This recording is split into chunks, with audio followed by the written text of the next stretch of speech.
Good evening. It's shortly after 7:30 p.m. Malawi time, and we're going to do our 1 hour webinar on make killer speeches and presentations. Now, in terms of outline, first I'm going to give an introduction, and then I'm going to look at 5 phases of life cycle of a speech, starting from how you prepare for a speech, through how you rehearse, and how you present, as well as how you evaluate your speech at the end or presentation. Then we're going to look at some of the key lessons that we learned from some of the top leaders or top public speakers in the world, like Obama, Clinton, and people like that. And in between, we're going to have a guest speaker for about 5 minutes, who is Jim Davidson from Scotland. And then at the end, we'll have question and answer, as well as a little bit of focus on presentations, especially PowerPoint presentations. Now, in terms of background, would you rather die or speak in public? You'd be surprised that a lot of people fear many things in life. Among them, and I'm going to ask you in the chat box, if you could please indicate in the chat box, I'm going to list 10 of the top fears that people have in the world. And write in the chat box one thing that you fear the most from the ones I'm going to mention here. Thunder and lightning, mice, spiders or insects, snakes, heights, public speaking, going to the dentist, flying, enclosed spaces, or dogs. What do you fear most? What do you fear most out of these? Now, you'll be surprised to hear that out of the ones I've mentioned here, number one thing that people fear most in the world is speaking in public. In fact, there are more people in the world that fear speaking in public than people that fear dying. It's shocking and ironic, no? Yes, it is, but that's how it is. Now, that's why we are here today, so that we can gain the skills and confidence to speak in public, so that we no longer fear speaking in public. Winston Churchill, a wartime Prime Minister of Britain, is a well-known big public speaker. And he once said, if you can speak in public, you have amazing power, independence, and influence. And yet, although he is regarded as one of the greatest ever public speakers in the world, he actually had a speech impediment at the beginning. He had overcome his speaking impediment. In fact, one time in Parliament, it is well known and said that's how Winston Churchill forgot some of his lines so much that he had to give up his speech and sit down. So it shows that everybody goes through struggles in presentation, in public speaking. But today we're going to look at how, over time, you too can refine yourself. And like Churchill did, you can become a great speaker, great presenter. And one of the things that made Churchill a great speaker is that he was spending a lot of time to prepare his speeches. It is said that he was spending up to 8 hours to prepare a 40-minute speech. In fact, in his own memoirs, he mentioned that he was spending 1 hour preparing for every 1 minute of his speech. But we're going to talk about that later. Obama. We know that Obama is one of the greatest living speakers, one of the best, definitely, for me, the best. And I'm sure the best for many of us here. Now, I would like you to share in the chat box again, what do you think makes Obama a great speaker? I'll mention a couple of them. I think charisma. I think because he changes his voice up and down. Can you share from your experience in watching Obama's speech, what do you think are some of the things that make Obama a great speaker? While you're doing that, I'll share with you 10 of the many things that make Obama a great speaker, according to my observation. I think charisma I already mentioned, the vocal variety, that he contrasts problem and then he provides a solution almost in the same speech. He has a good volume. Obama speaks with power. And Obama, number 5 now, Obama always builds very good rapport and trust with the audience. So the audience trusts him. I'm sure that you and I know a lot of politicians that we don't fully trust. And when we don't trust them, it doesn't make them great speakers to us. And then Obama is well known. Many analysts have said Obama's one of his biggest arsenals making him a great speaker is the power of repetition. Obama likes to repeat. He will say, for example, we give thanks to all our volunteers, people who have sacrificed their time and given up themselves to build America. So you can see he's mentioning three things there, all talking about sacrifice, volunteering. He used different words, but repeating the same thing. When we say repeat, he doesn't repeat exactly the same words, but he repeats the meaning. And then I think, number 7, I think Obama has a style, I call it a rhythm, that makes him, the way he speaks is the same way, a very powerful, positive, energetic style. And then number 3, the triad. We'll come to the triad, but in short, it's about using 3 things. It's a very well-known tool for speaking in public speech. For example, one can say truth, the whole truth, nothing but the whole truth. And then number 8, actually number 9, Obama uses good gestures. All the time Obama is using gestures, which affect speech. And again, we're going to talk about that. And finally, he has very powerful pauses. Obama uses pauses for effect. Now, I'm going to go into what I call the 5 phases of public speaking. First, I'm going to talk about how you prepare for your speech. Second, I'm going to talk about scripting your speech. And then I'm going to talk about how you practice your speech or rehearse your speech. And then the actual delivery, and then the evaluation. In between, in about 15, 20 minutes from now, I asked Jim Davidson from Scotland to come in and talk about how you can keep to your point in a speech. So first, preparation. What are the 5 or 6 things you need to do to prepare for a good speech or presentation? First, paramount thing you need to do is talk to your host. Talk to the organizers. Ask them about the theme. Ask them about the audience. In fact, I'm talking about Jim here. As we're doing rehearsals an hour ago, Jim spent a good 5-7 minutes asking me about the audience, because he knows that he needs to tailor-make his speech to the audience. He really spent a lot of time talking about the audience to understand the kind of audience he's going to speak about. It shows how professional he is as a speaker. You'll be surprised, many times I've shared stage with people who only at the end of the speech, they know that they're talking to a different kind of audience than what they thought. So it's important and paramount that you know exactly the kind of audience you're expecting.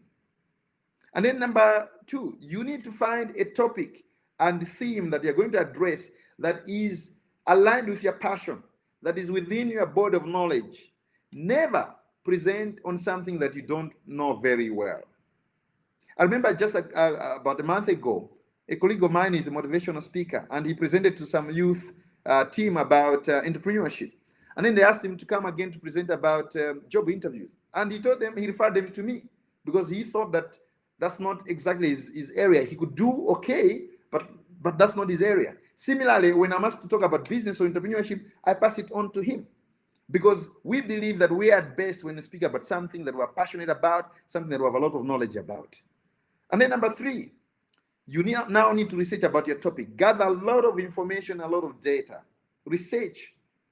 2 weeks ago, I was presenting on digital transformation. And I collected data from Malawi Communications Regulatory Authority, from Reserve Bank of Malawi, data about mobile money, statistics for the last 5 years. I use that information to present about digital transformation. And then you now need to filter and rank, because you have a lot of information. Which information do you need? And then once you filter and rank your information, you need to spend a little bit of time on 3 things. One is how you're going to make your opening, and we'll talk about that in detail shortly, and your key message that you want to convey, and the main conclusion of your speech. Then now you can think about the visual aids and equipment that you need in the speech. Now let's go to scripting. Now on scripting, any speech has to have a clear structure of the speech or presentation. And this structure has 3 parts. First is the opening, and then secondly is the main body, and finally the conclusion. Now let's look at the opening. There are 2 things you need to know about the opening. First, that it must capture the attention of the audience. And to do that, it's because you know that that's your only chance to captivate your audience, to capture them, and so that they remain with you throughout the speech. And you need to do that by evoking the emotion, by saying something that is remarkable, outrageous, controversial, or even a taboo. Or maybe you can use some interesting statistic. Did you know that more than half of the people in the world fear speaking more than dying? People will be intrigued. Or you could use something that people can resonate with. For example, how many of us have children? Then people will be interested. So you need to be creative about that. And then secondly, once you've opened your speech in a way that you captivate the audience, you need now to move very smoothly into the main body. And that takes us to the second part of the structure of the speech. Now, in the main body, you need to have a very clear structure. And the structure is very simple. You have the main point, and then in that main point, you have sub-points. Then you go to the next main point with sub-points, and then the next main point, sub-points. Not going back and forth, round and round and round and round. You probably have listened to people who keep going round and round and round, and you don't know where they're going to, and then they lose you along the way. You need to have that structure in the main body. Main point, sub-points, supporting information. Main point, sub-points with supporting information. And then you're done with the main body. Now, when you go to the conclusion, there are three things to remember here. First, the conclusion must be short and succinct. Probably you've come across people who say in conclusion, they go on and on and on, and then they say to summarize, they go on and on, and they say finally, and last point, to summarize again. A good conclusion should last no more than 2 minutes. In fact, sometimes 1.5 minutes, depending on how long the speech is. If it is written, I would recommend 3 to 5 lines for conclusion. And then the third part about conclusion is that it is got to have a memorable statement, something that people can take away. So actionable, memorable, and succinct. These are the three things that a good conclusion must have. The third phase of the life cycle of public speaking is practice. You must practice and practice and practice. I was just researching about Ronaldo and Messi, how much time they spend to train for them to become the best footballers in the world. These gentlemen are spending 4 to 6 hours every day training. Can you imagine kicking the ball 4 to 6 hours and in the gym, stretching? In fact, Messi, it is well known that Messi spends 1 hour stretching his body every day before he even goes to kick the ball or in the gym. 1 hour stretching the body to tune his muscles. When you see the magic on the football screen there, on the TV screen, or in the football ground and stadium, it's not that just he's talented. Yes, he's talented for sure, but he spends time to practice to become that good. You too need to spend time to practice your speech before you deliver it so that it can be that good. I remember a month ago, a friend of a friend, as always happens, was having to host a seminar, and it was the first time for him to do that. So he asked a friend to ask me to coach this person. And we spent a lot of time on how he was going to host the seminar.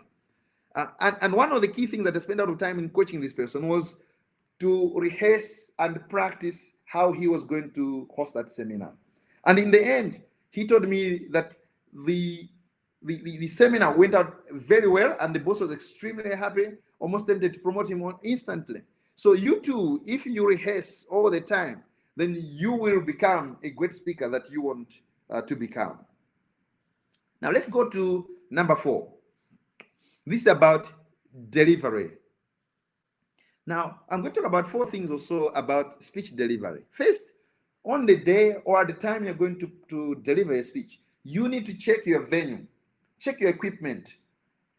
It's important to go at least 1 hour, 2 hours before you're going to speak. In my case, if I'm going to speak around 10, 11 a.m., I go early enough to be there at tea break. So during tea break, I'm able to do 2 things. First of all, I'm able to set up my equipment and test it. Believe you me, more than half the times you find that the PowerPoint is not working, the projector is not working, the battery is low. There are all these different things which you didn't plan for and come up, but you have enough time now to fix those things. And then secondly, that gives me ample time to mix with the people or the audience informally during the tea break or lunch break. I make sure I come before some break, because that time of mixing and mingling with some of the audience during break time is so fundamental for you, because that's 1 or 2 things. First of all, it makes you calm down. It helps you not to be as nervous because you now have some friends amongst the audience. Secondly, those people that you interact during the break time, they become, I think Jim will can talk about this, I've forgotten the name for it, but they become like your friends in the audience who, when you're speaking, psychologically and naturally, they kind of say, go on, you're doing well. They give you these probably subconscious cues saying, yes, go on, Matthews, you're doing well. And that's very important because it helps you to deal with your nerves. It's just natural. I've learned this over time that I need always to connect with some members of the audience. Sometimes I go to the extent where I even mention some of them in the speech. I may even use them to do the icebreaker to get accepted into the audience, and we'll talk about how you need to break the ice to get accepted with the audience. So if you mention them, that you show that you already know some of the people there, it helps to do that. Thanks, Sakina. There I can see you're saying yes. Practice 10 times in front of the mirror. Absolutely. If you practice 10 times in front of the mirror, Sakina, you're right. It will make you shine. And then you need to, on the day of delivery, you need to be sure that you have backup plans. As we are racing an hour ago with Revelation and Jim, we discovered that the laptop that I had a little bit of an issue. Revelation was not very happy with the performance. So we had to look for a spare laptop, which luckily I had the plan B. This can happen with your laptop. This can happen with your projector. This can happen with your internet provision. So for everything, you need to have doubles. And then during the delivery, you need to remember two things. That just as you need to do good oral presentation, you also need to pay attention to the nonverbal communication. Because remember, as probably you learned from English or communication in college or in school, nonverbal communication constitutes up to 65% of our communication. So if you don't do any non-verbal communication, you're losing more than half of the effectiveness of your communication. And we're going to talk more about that when we come to the non-verbal communication. Oh yeah, Jen even says you need a friendly face. Yes, absolutely. And we'll talk about the facial expressions. I can see some of the Toastmasters are adding value to this discussion here. And then you need to engage the audience throughout. Oh, like Jen mentioned there, the facial expression helps you to engage with the audience. And we'll talk about the facial expression, the eye contact, and other tricks that you can use to connect the audience. So now let's look at the verbal communication.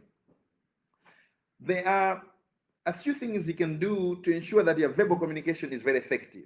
I'll mention 4 of the most powerful tools that you can use in the verbal communication. Number 1 is power. The volume of your voice. Can you imagine if I'm talking to you and I'm saying, look, if you speak well, they'll listen to you. Without my volume, can you really listen to me up to the end? Will it have any impact? It will not have impact because I do not have the volume. You need enough volume for the audience to be interested, for the audience to be with you all the way to the end. And that volume needs to go up. And at times when you want to draw the attention of the audience, you can lower it down and then go up again and come down. Obama is the best example of how he goes up and times goes down as well. And I've noticed Obama goes down when he wants to draw the attention of the audience, and he goes up when he wants to amplify, to emphasize his point. The important thing is that your volume should be strong enough, but also should be varying up and down. And then the second tool you can use is pace. Again, I'll use Obama. So there are times you go to speak the normal pace. Other times you need to slow down. Maybe you want to draw their attention. And the other times you go to speak faster.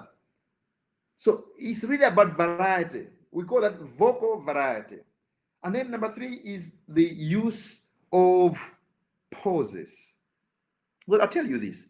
When you're speaking, first of all, you are working out. And you'll be surprised. Even the audience are working out. I have been to presentations where the speaker for 10, 15 minutes has no pause at all. Although I'm just listening or watching, I get tired. The pause makes you rest. The pause makes the audience rest and listen to you. But more important than that, the pauses make the speech powerful. The pauses make the audience to be glued with you. The pause helps you to be smooth. So it's important that you use the power of pauses. And then number 4, pitch. Pitch is about the tone of your voice. If you're going to speak with a very high tone, then it will not be good with the audience. But rather, a deep tone is the most recommended tone that you can use.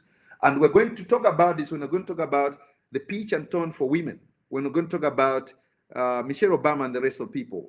Bruno Mangasaya, my brother, you're there. You're saying volume must go with the intonation and be emphatic where you must. Absolutely. Good point, my brother there from MRA. All right, now let's go to non-verbal communication. I already mentioned that non-verbal communication constitutes up to 65% of the communication. So don't lose out. Noah Tomoka. Oh, pause there.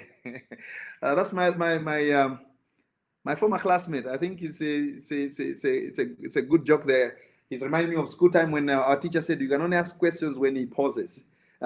So the pauses even in teaching are important. Now, non-verbal communication, gestures.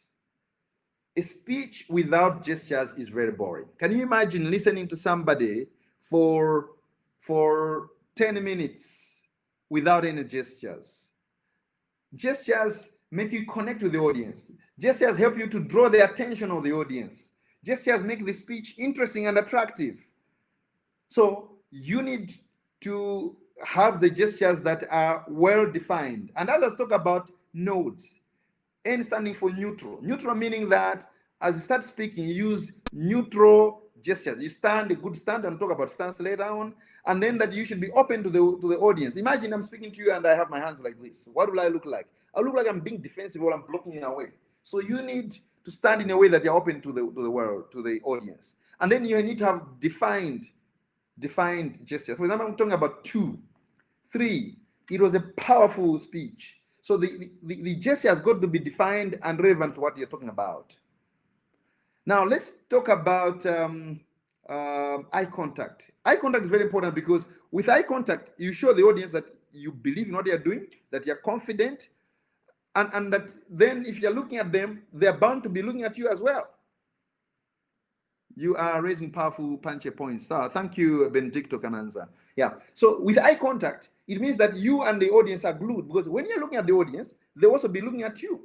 It's a natural reaction in human beings that when you look at them, they also look at you. So it means the audience will be with you throughout, but also you look sincere. Can you imagine if I was looking away from you, the audience? It means as if I'm hiding something, or you wouldn't believe me. And then facial expressions, very important. You know, you can show disgust, happiness, sadness, or fear, or surprise, anger. Imagine I'm talking about, you know, I applied for a job, I went for interviews, and then somehow I was given the job. I got the job. I went for the interviews and I was given the job. Or I went for the interviews and unfortunately it didn't work out. You can see it's different facial expression. The expression must go with what you're saying. If it is a sad moment, the face must show sadness. If it is something of happiness, it must show. And then let's look now at stance. Very important. You need the proper stance. Standing upright, legs apart, not crossing, arms not crossing, chest out, and just naturally confident. Very important. Have you noticed that people who stand before you not confident, it's difficult for you to follow or to believe them? And then body movement and visual aids. I don't have enough time to go into detail, but these are some of the tools you need to use in non-verbal communication. Now, before I go to maximizing impact on the audience, in a minute, I'll be asking Jim Davidson to come on the screen. Jim is under reservation. You can already start connecting with Jim. So Jim is going to talk for the next 5 minutes. Jim Davidson is Scottish and is joining from Scotland. He's my friend since 2006 when I was in Scotland. Together we were building new Toastmaster public speaking clubs. We set up a club in Dundee. It is still on. We set up a club in Perth and other places there. And then he was area governor for public speaking clubs in Scotland. And I must say that later on in 2016, Jim Davidson competed for the World Champion of Public Speakers, and he went all the way to quarterfinals, where he was number 2, just one rank short of being number 1, where he could go to the semifinals. So he was almost at semifinals of the World Champion of Public Speaking. Jim is going to talk about keeping to the point. So now, please welcome Jim Davidson.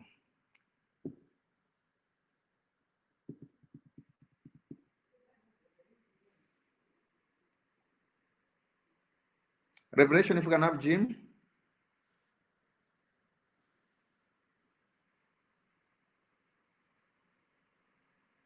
Maybe as Jim is coming, I'll talk about how you can maximize impact on the audience. When Revelation is ready, he'll bring Jim on the screen.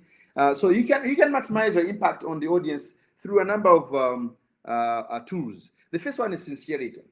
If you are very sincere about what you talk about, it is going to have a lot of impact on the audience because they believe you. And you can do that by talking about personal anecdotes, talking about stories that you believe in. A good example here is Michelle Obama. When she speaks, most times she speaks based on stories. She speaks based on things that she knows very well. Revelation, right on this, can you send the link to Jim, please, for him to join? And then the second tool you can use is passion. We talked already in the beginning that you need a topic that you have passion for. You need to talk about things that you believe in, things that you know very well. When you do that, then you are adding a lot of impact. There have been times when I've been given a topic that I know is dry to me. What I've done is I've often taken a tangent towards something that I have passion for so that I can be able to maximize my impact on the audience. The third tool we can use is humor. Humor is very impactful because with humor, it makes the audience relax. And from experience, I've come up. Oh yeah, so Jim is here now. So I'll hand over to Jim for the next 5 minutes. Thanks, Jim. All the best. All right, thanks very much. Sorry about the trouble trying to get connected. No, it's okay. It's okay. I'm technology challenged, as you can see. So it's great to be here talking to you from Scotland. And what I want to do is, first of all, just ask you to think about a question. Why is it that we speak in the first place? What is it we're trying to do when we speak? You see, I believe that the reason that we speak is we either want to change a behavior or we want to change a point of view. In other words, we want to enact some sort of change. So if you're speaking to an audience, you want them to either think differently when you're finished or do something different when you're finished. And so therefore, I've seen situations where speaking to a corporate audience, and I've seen the speaker list off 20 points to the corporate audience. And a few weeks later, they say, why hasn't the change happened? What happened? Why has the change not happened? Well, the truth and the reality is because they put them to sleep. They gave them far too much information to process at one time. When we're speaking, we need to really focus down into a very small, narrow perspective. We need to think, what is the one thing that when I'm finished speaking, I want to leave the audience with? And so we need to bring that very narrow down. Now, depending on the length of the speech, you're going to make several points. There's a maxim in the speaking world, public professional speaking world, that you should only make one significant point every 10 minutes that you speak. So if you speak for half an hour, you should probably only be making 3 points because you've got to have your opening and closing for those speeches. You've got to dovetail them. So you would make 3, maybe 4 maximum points during that period of time. No, my maths is wrong there, isn't it? So you should only actually make 2 points during that time and then have time for your opening and closing. And so it's very important to bring your speech down to those very, very succinct points. And if you think about it, have you ever been asked to think of a massive goal that you're trying to achieve? And you create this massive goal in your mind and you're full of excitement when you create the goal. And then you look back a few weeks, months, even years later, and nothing's happened. Why? Because you focused on the massive goal rather than the first step that you need to take. If you broke it down into the individual steps and you took one step today, you could achieve that. And you could take another step tomorrow and you could achieve that. Well, the same in speaking is when we give people too much information, they can't absorb it and we lose them. They go off on a tangent and you've completely lost your audience. So you bring it down to one point. How do you do that? Well, if you think in terms of the advertising industry and you think of a company, they generally have a tagline. And the tagline is a very short phrase that really succinctly tells you what that company does. Now, for instance, I'm a property developer, and my tagline for my company is, we build homes that cat swingers love. In other words, what we're saying is that we build houses that have got larger than normal rooms. It's a bit humorous and people will remember that. And so that's what you need in your speech. So you need to define what your speech is going to be about. So when you look at the overall emphasis of your speech, let's suppose you're going to speak for 30 minutes. What is the one thing that you want to leave that audience with? And so the way that you do that is you write that out as a paragraph, no more than a paragraph. It may be 3-4 lines. And then you start to economize in the words. And you want to bring that down to a phrase of between 5 and 10 words. And when you've got that phrase, you know exactly what it is you're trying to say. And then you go through your speech. And as you craft your speech, you'll have subpoints that really reinforce that main point. And those subpoints have to be relevant. So each time you create a subpoint or you introduce a story or you introduce humor, you check it against that phrase to make sure it's on point. You can have the greatest lines, the greatest humor, but if it doesn't connect to the point, you're going to lose your audience. So you have to discard them. One of the hardest thing to do as a speaker is to kill your own stories. And it's painful because you've got something there that you really love and you want to include, but it doesn't work. And if you present that in your presentation, your audience is just going to go off and they're going to think about the shopping or picking up the kids or whatever else is going on in their life, and you're going to have lost them. So you have to have absolute clarity. Now, let's assume that you are in an environment where your boss perhaps tells you, if you're in a corporate environment, that you need to introduce these 10 or 20 points. Well, the way to do it is to create a document with those points and then use your presentation to persuade people to read that document, because it's about taking the next step. So for instance, like in sales, when somebody goes on the phone or starts to speak to somebody, they're just selling them the next step. So if you are if you've got a lead in front of you, what is it you wanted to do? You're selling them on the appointment. You're not trying to sell them on buying whatever it is you've got to sell. You're selling them on the next step, which in this case might be the appointment. And so in your presentation, where you've got a lot of information that you can't successfully deliver to your audience because it's just too much and overwhelm them, create that document and then use your presentation to sell them on that document and get them to read it. You see, and Matthew's already touched upon this, less is more. The less you speak, the more that you economize on your words, the greater the impact of your message. When you take a sentence and you look at that sentence in your presentation, and I've done this, I've had a sentence of perhaps three lines long, of maybe 15, 20 words within it.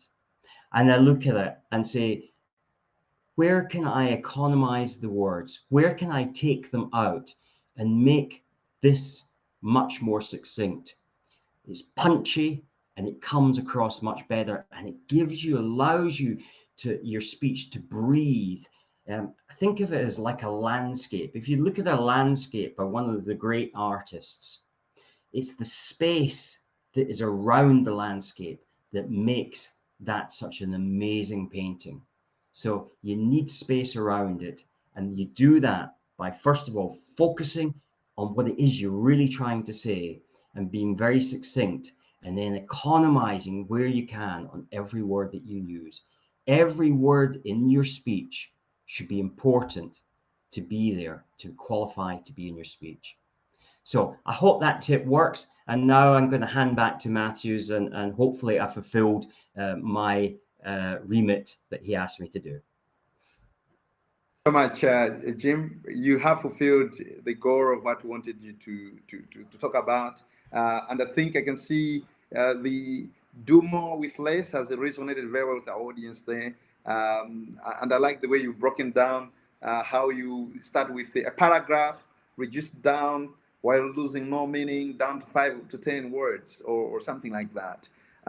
I resonated with this, Jim, because just 2 weeks ago, I was asked to present to CEOs and CFOs of a group of companies, about 20 of them, and they asked me to talk about digital transformation.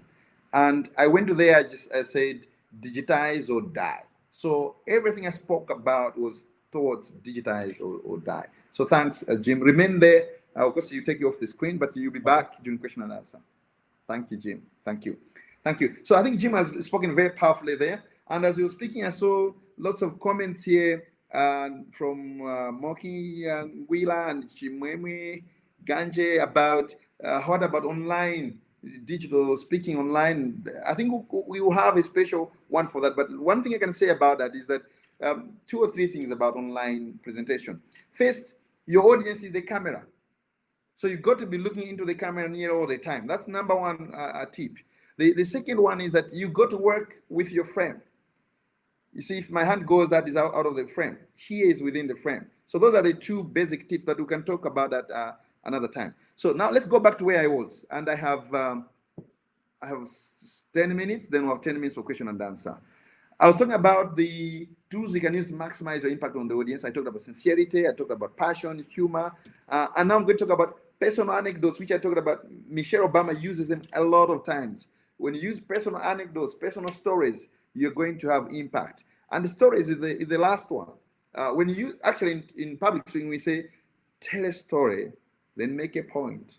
So you tell a story, then from that story, as Jim mentioned, then you give them the takeaway message, the one message. Actually, a good speech is where you can just tell a good story, then make the one message that Jim was talking about. Now, at the end, and this is the 5th phase of public speaking life cycle, evaluation. At the end of every speech, you need to sit down and evaluate what went well, what you can do better next time. Talk to some people in the audience, get feedback, maybe give them the feedback survey forms so that they can give you some feedback. Most of you be aware that most times here we've done surveys because we wanted to always improve on how we do these Rise and Shine webinars. So you need to do that because it helps you to improve all the time. But remember, the feedback that you get from people, these are opinions. Some people give you feedback which makes you feel bad or lose esteem, lose self-confidence. When you get bad feedback which is not building you, forget about it. Send it away. You know, take feedback that builds you, that adds value. It helps you to get better, not that condemns you. If I get feedback that condemns me, I forget about it because I want to improve. But if people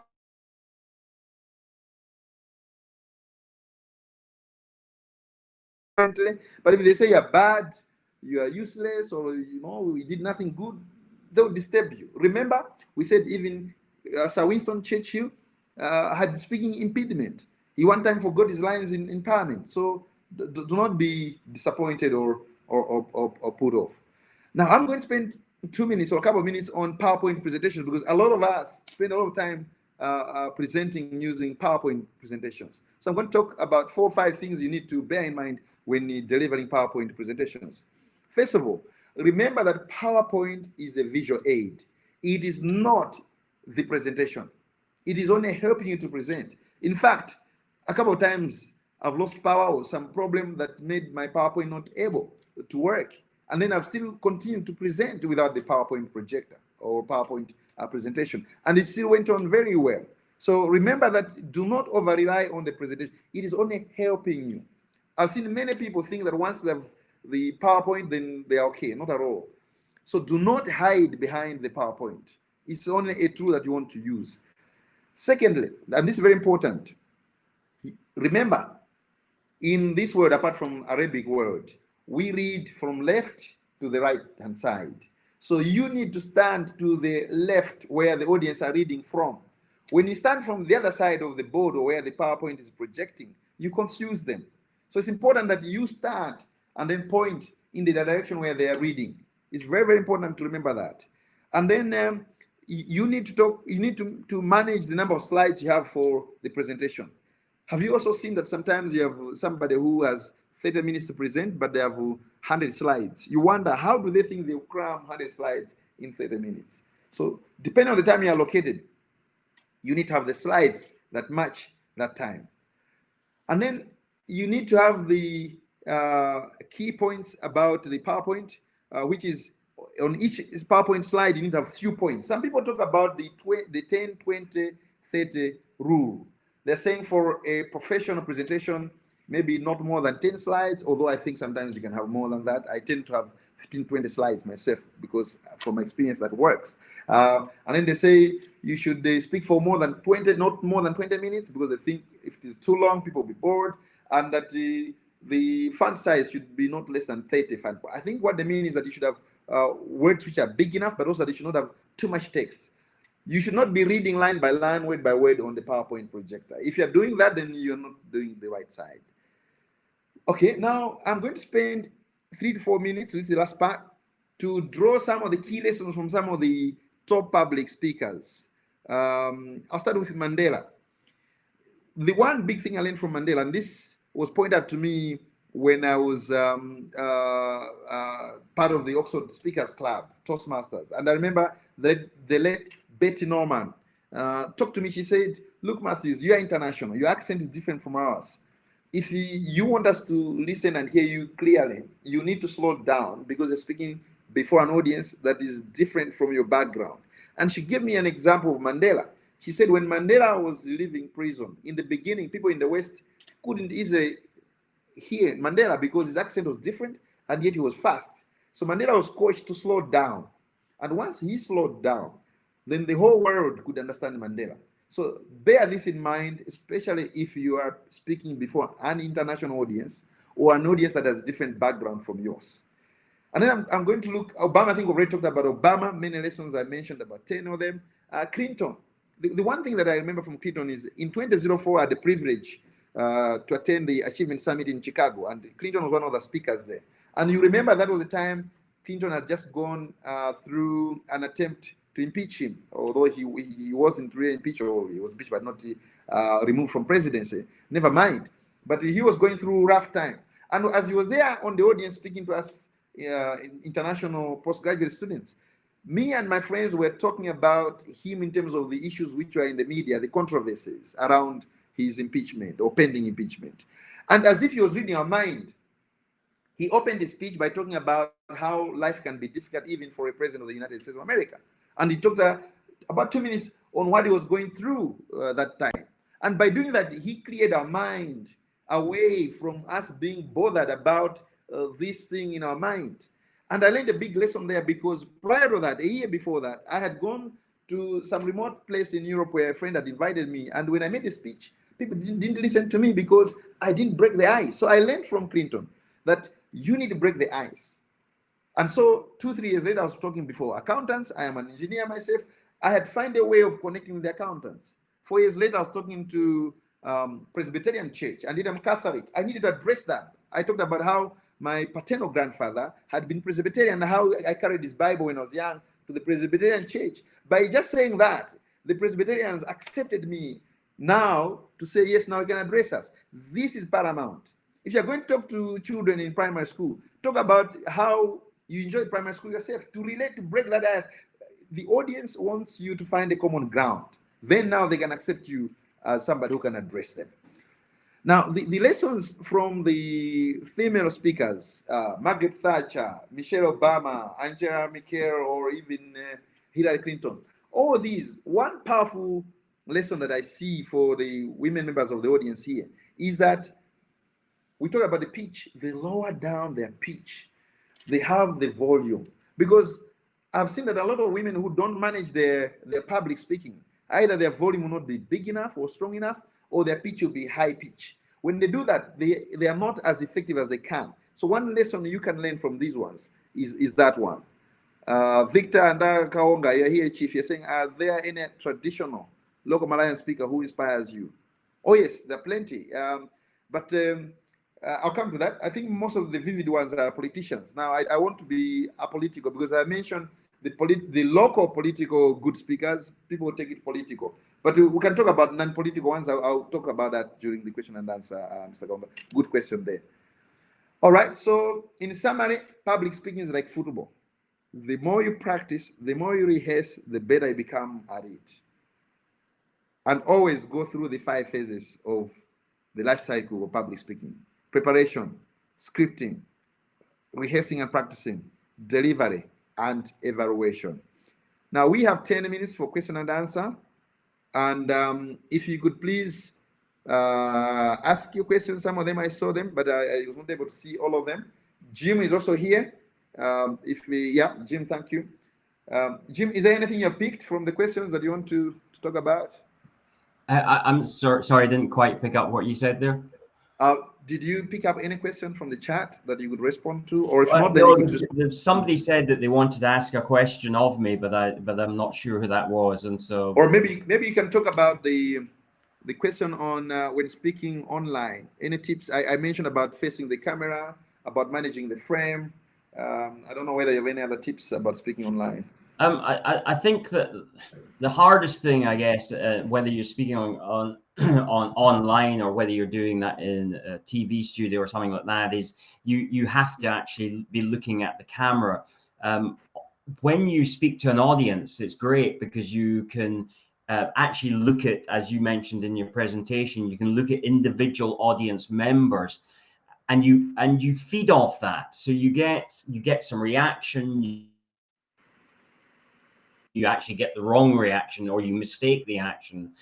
For instance, I remember speaking to an audience one time, and I saw somebody yawning, and I thought, oh my goodness, I'm boring them. And in fact, they came up to me afterwards and said that they really enjoyed my presentation.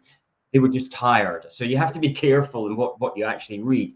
But when you're looking at a camera, it's a completely different dynamic. True. And so you don't get that feedback. And so you have to sort of almost imagine the audience behind the camera. And but you certainly have to be looking at the camera, because and so often you see people online and they're looking at the screen. Well, there's nothing on the screen other than themselves staring back at themselves. So they really need to be looking in the camera.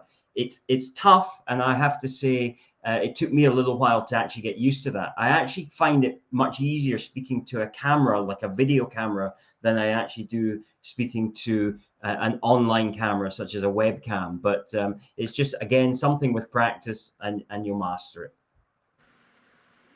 Great one. Great one. Thank you very much. There's a question there from Mr. Kaonga about the local examples of great speakers. Are there any traditional local speakers that impress me? Yes, there are. I think the top speakers are political, but I'll not go that, because we want to make this apolitical. Outside the politics, some of the great speakers. Well, my uncle, Bishop Martin Tumbuka, is a great speaker. I think everybody knows that. But also the motivational speakers. Some of the top motivational speakers are really great. Hene Kachaje, I think many of us, everybody knows Hene Kachaje. He's a great speaker. I think you agree with me. Dan Dunga is a fantastic speaker. And if I'm given a motivational speech project that I can't do, there are 3 people that I tend to. In no order. Hene Kachaje, Daniel Dunga, or Dr. Miriam Mkandawire. Dr. Miriam Mkandawire is a professional speaker. She was a medical doctor for a long time. She switched to motivational speaking and coaching. If you haven't listened to her, I would recommend that you listen to her. She's a powerful motivational speaker. And then the upcoming one, Dr. Benjamin Mosiwa, is a very good speaker. In Toastmasters, of many of them, Chris Tukula, Pastor Manda, and many others. And upcoming, they're online here. I can see that we have Jenny Mtari, they're learning. So if you want to become Jim or me or others, come and join Toastmasters. The clubs all over in Malawi, Blantyre, Lilongwe, everywhere. Jim, have you picked any other question there or anything you want to? Yes, so Bruno's brought a question up, and he's saying, how do you, you mentioned the audience, how do you, the audience being distracted, and how do you bring them back on point? It really is about some way of engaging, particularly if you've got the whole audience and they're completely distracted, then you really need to change up the pace. So it may be that you go into asking them questions, and more than just, we ask questions which are rhetorical questions which we then answer, but actually asking member audiences a particular question. So you may pause it and then ask a particular member what they think about something.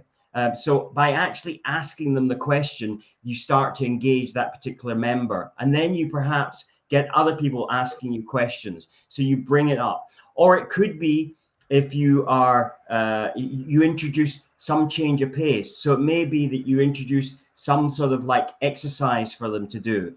So you really have to, if you've lost them, then you really have to change it. And that's something that can be quite difficult to do if you're not very experienced. But when you're experienced, you're used to all sorts of things happening. You're used to perhaps as I remember one time happening, the stage behind you collapsing, and you have to deal with that, and you have to carry on.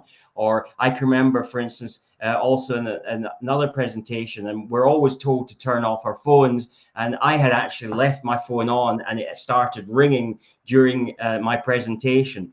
And so I simply took the phone out, and I said, and opened it. It was one of these flip phones at that time, so it tells you how long ago it was. And I closed it, and I just simply said to the audience, I told them to hold my calls. So I introduced a bit of humor, but I was able to recover and then move on. So as you become more experienced, whatever happens, you can deal with that. And that's the sign of a speaker who's starting to mature as a public speaker. Good one, Jim. I've also had those kind of mishaps, Jim. You're right. The best way is to find a tangential joke about it. And it comes with experience. As Jim mentions, the first thing is to be calm. Secondly, to remember that the audience are with you. They understand it's human. And then if you can, as Jim mentioned, you can joke about it. There's a question from Dominic. He says, and I'll answer, then Jimmy can come in. Dominic says, how do you manage multitasking? You are speaking, reading the comments, and you seem to be reading your script at the same time. Well, I think that, as Jim mentioned, it comes with experience. If you keep doing these things, you become better at them. So look, in my case, I spent a good 5 to 6 hours preparing my presentation over the last few days. And I've rehearsed it. You know, this morning I had 1.5 hour walk in the morning at 5:30 in the morning. And as I was walking, I had my phone. I was going through my PowerPoint. So I really knew my material so well that if I just see a word, I know what I'm going to talk about. And you could see even Jim. I'm sure Jim can relate to that. So that's one part. The second part is that when you're speaking, you have the pauses. The pauses also help you to attend to something momentarily if you need to. And then thirdly, now that we're sharing time with Jim, when I'm speaking, Jim is able to look at the comments. And when he's talking, I look at the comments quickly as I also listen to him. Jim, I don't know whether there's anything you can add to that.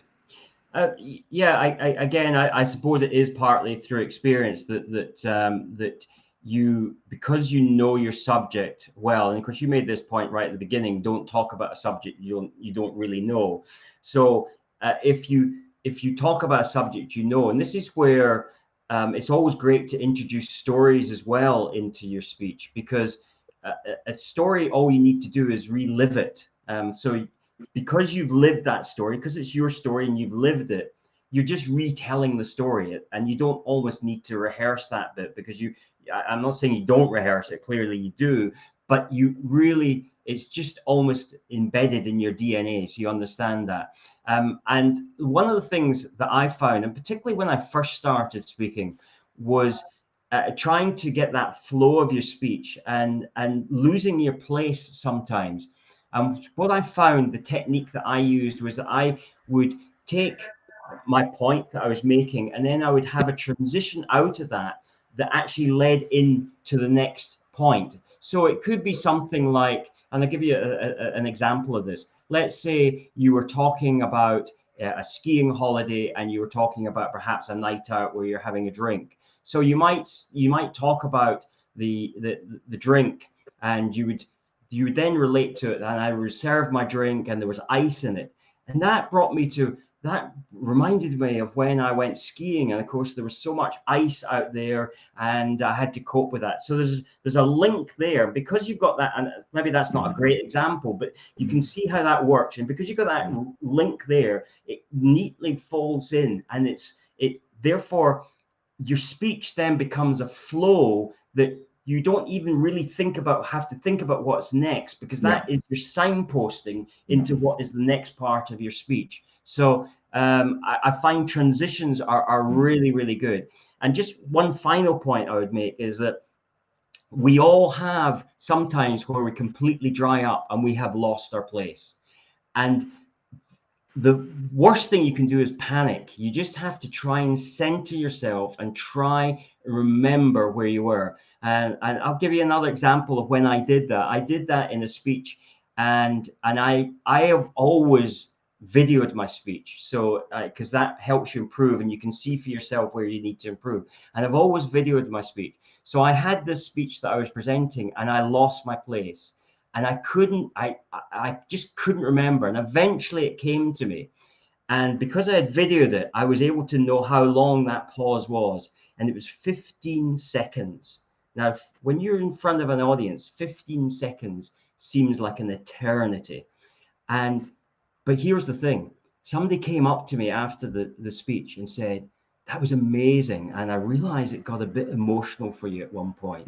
They hadn't noticed that I had lost my place because I kept my composure. So keep your composure, just try and relax, and just allow those thoughts to come back to you if you find that you lose your place. Powerful practical insights there, Jim. Revelation, you have somebody there. He needs to ask a question? Okay, maybe not. Jim mentioned about signposting, and I like that. We'll be closing in the next 3 minutes. Signposting, I think I have seen there's a couple of people I met at Toastmasters, and this is what I've been talking to them as well. I've said, when they're talking to me about how they can memorize a speech or remember how to go to the next point, as Jim mentioned, it's very key in public speaking. I've taught them the same way, Jim. I've mentioned signposting. I've given an example of driving from Lilongwe to Blantyre, or you can take it like from Aberdeen to Dundee. I've said you don't drive from one city to another just looking at that city. You look at the next step. So from here, I'm going to go to the roundabout, then I'll take that junction. So in the speech, you have it like that with signposting, as Jim mentioned.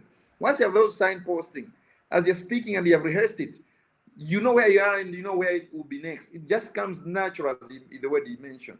It all comes to planning a speech, having a good structure, and rehearsing. Then it becomes very smooth. It's not mechanical. It's not difficult. Jim, I like the word signposting. I think we'll take the last question there. Jim, I will answer, then you can also add to it. From Tinashe, does it help during preparation and scripting, for example, to extend your research beyond the topic you are to speak about, to connect with your audience more? Or is it too much to ask? Jim, is this not opposite to having one key message? Does it help to you said, I'm not entirely sure that I understand the question. So I think what they're trying to say is, do they do further research beyond their own personal experience? And it really depends on what it is you're talking about. But yes, having a greater depth of knowledge will always help you, particularly if you go into later on after your presentation and do a Q&A, a question and answer session, because that will give you some background information. One of the things is, whenever you speak, and again, I refer back to what Matthews was saying about, speak on a subject that you understand, is that if you're speaking for 30 minutes, you probably should be able to speak on that same subject for hours and hours and hours. In other words, you're only giving your audience a fraction of the information that you actually understand and know about. So when a speaker speaks for 30 minutes and that's all they know, you can tell that that's all they know, because there's no depth to that speech. True. In fact, it helps if you, as Jim says, if you are going to speak for 30 minutes and somehow you need to speak more. You should have body of knowledge to expand. I always do that, and I think, as he says, and that's why in the beginning I mentioned that you gather a lot of information, then you filter and you bring it down to what you need. It means, therefore, if you need to go on, you go on to the other information which you filtered out, but you have it. Or, as Jim mentioned, that you start with a paragraph, then you take one message by coming down up to 5 to 10 words. It means you can go back to your paragraph. So I think that's what I'm talking about, the flexibility here. And then I think there was a last question from Professor Addison Mula. He says, what if your co-presenter is awful? Well, luckily here, Jim and I are not awful. But I don't know. I think, and I know he's a professor there, so they usually have the joint presentations, Adamson. I think that if you are presenting, maybe you are a professor and the other one is a junior assistant lecturer is learning. I think that I would help them out. During the rehearsal to be clear. So probably you give them an area which they might be more comfortable with, and where they're struggling, you find a way of encouraging them to go on. And if it is becoming really, really difficult, you can just find a way of landing them on a positive note, and then you continue. So if you're a superior speaker or a coach or supervisor to this person, you need to know the whole material, including the material of the junior speaker. Jim, you may want to add, and then we can wrap up. I just think you'll be the breath of fresh air to the audience, because we're so bad. And in fact, I spoke at a conference where there was I think there was about 20 different speakers, and they I have to say they were all awful. So I kind of felt really sorry for the audience, and I got one of the highest ratings. And my topic was perhaps less relevant, but it just like it gave them just like, I think, hope that they could live again. Yeah. Good one. No, it happens all the time. So I think at this point we will now wrap up. I would like to thank Jim so much. It was short notice. I think it was 2 days ago when I reached out to you, and I knew, Jim, you wouldn't say no because you're a good friend. That's what good friends are there for. So thank you, Jim. If you have any last word, Jim. Biggest thing is, the only way you get better at speaking, public speaking, is just to do it, and do it more often. And there is actually a great speaker, and I love his phrase, and he talks about it. He's called Darren LaCroix, and he was the Toastmasters 2001 world champion of public speaking. And he brands himself on stage time, and he says that you never miss an opportunity to speak, even if you're unprepared, because you will just only get better. So take every opportunity to do, and you will get better. I promise you. Practice. With those few words from Jim and I, thank you so much, everybody, and goodbye. Bye.